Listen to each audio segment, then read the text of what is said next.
bienvenue sur ma chaîne Mama à Terre Medium TV. Vous êtes de plus en plus nombreux à vous abonner, je vous en remercie. Aujourd'hui, j'ai envie de faire une vidéo un peu différente, c'est une interview. J'ai une collègue que j'apprécie énormément, elle est psychologue, elle travaille dans la région de Colmar.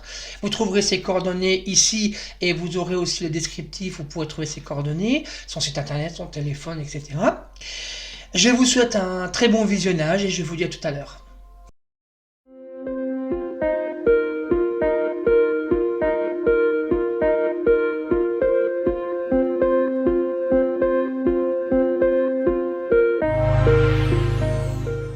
Alors j'aimerais partager avec vous un outil que j'aime beaucoup utiliser avec les enfants.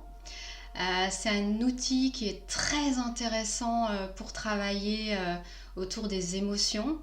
C'est vrai que les émotions, c'est quelque chose d'important à travailler en thérapie, notamment avec les enfants, mais aussi bien avec les adultes et les adolescents. Alors qu'est-ce que sont les kimochi? Les kimochi, c'est des personnages qu'on va pouvoir utiliser de manière très ludique avec les enfants. L'objectif, ça va être de pouvoir, au travers du corps, pouvoir ressentir les émotions, les exprimer. On va avoir des coussins d'émotions. L'idée, c'est de pouvoir découvrir est-ce que c'est une émotion, comment l'autre va ressentir les émotions.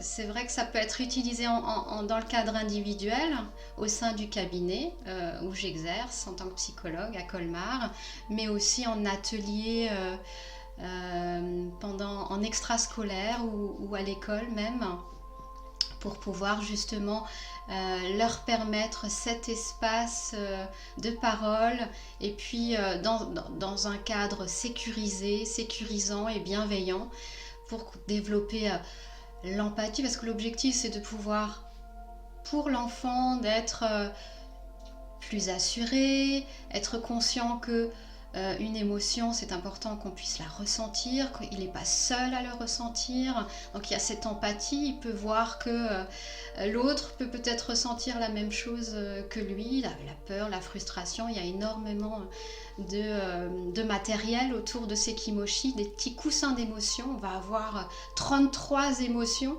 Généralement, on s'occupe de pouvoir lister 5 ou 6 émotions. Là, on va vraiment enrichir leur vocabulaire, toujours au travers du jeu, la créativité. L'objectif, c'est par la créativité, par le corps, on va pouvoir se libérer de ses frustrations, reprendre confiance en soi, considérer qu'on peut agir sur une colère et puis la transformer en quelque chose de différent.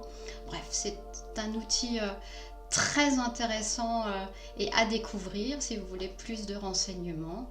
Vous avez des éléments sur mon site internet. Également, vous pouvez me contacter directement par téléphone. Je vous remercie pour ce merveilleux échange avec Sandra. J'espère que la vidéo vous a plu. Je vous dis à très bientôt pour explorer un nouveau champ des possibles.